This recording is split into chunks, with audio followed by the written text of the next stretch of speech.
Well, the Memphis Grizzlies beat the Milwaukee Bucks 113 to 110. And yes, the Milwaukee Bucks have lost 7 out of 10 since Doc Rivers became their head coach. And Giannis did have a double-double with 35 points and 12 assists, while Brook Lopez had 14 points and 11 rebounds. Damian Lillard had 24. Meanwhile, for Memphis, Zaire Williams led the way with 27 points, and Vince Williams had 18 points and 12 rebounds. And the Warriors bounced back from last night's defeat by beating the Utah Jazz 140 to 137. Klay Thompson, coming off the bench, led the way with 35 points. And Steph Curry had a double-double with 10 assists and 16 points. Draymond had 23 points, and Wiggins had 19. And yes, the Golden State Warriors have played really good basketball since the passing of Dejan Milojevic. And yes, they have been playing with a heavy heart for all year long. And the Timberwolves just destroyed the Portland Trailblazers 128 to 91. As Karl Anthony Towns had 23 points, Anthony Edwards had 34 points, and Rudy Gobert had 12 rebounds and 11 points, so he had a double-double. And Jeremy Grant led the way with 20 points. And let's check out the standings as we head to the break. The Celtics maintained their 6-game lead over Cleveland. The Milwaukee Bucks have lost 2 in a row, and now they trail the Celtics by 8.5. And they just have a 1.5 game lead over the New York Knickerbockers, who've lost 4 in a row. And the Sixers are down to the 5th spot, half game behind the Knicks. And the Pacers are sitting pretty in number 6, barely, with a half game lead over Miami.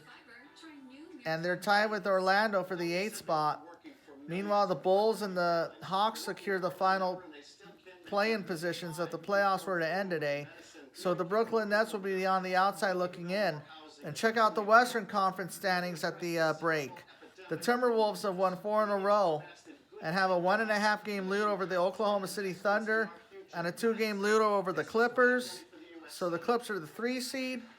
And yes, the Nuggets trail the Timberwolves by 3 games. And the Suns are in the 5th position right now, tied with the Pelicans for 5th and 6th. Meanwhile, the Mavericks have won 6 in a row. They're the 7th seed right now. They're 7 games out of the 1 seed. And the Kings trail the Mavericks by a half a game. And yes, the Lakers are still comfortably in the 9th slot right now. But they have a 1.5 game lead over the Warriors, who secured the final play-in spot. And yes, the Jazz have lost 4 in a row, so they're on the outside looking in. And like I said, the Warriors have been playing with a lot of emotion right now during this season after Coach Decky died about a month ago. And that's pretty much it at the break. And hopefully the Lakers will have a good second half of the regular season. And boy, I wouldn't be surprised if the Lakers played the Warriors in the 9-10 game. That would be insane, but the Lakers would host it.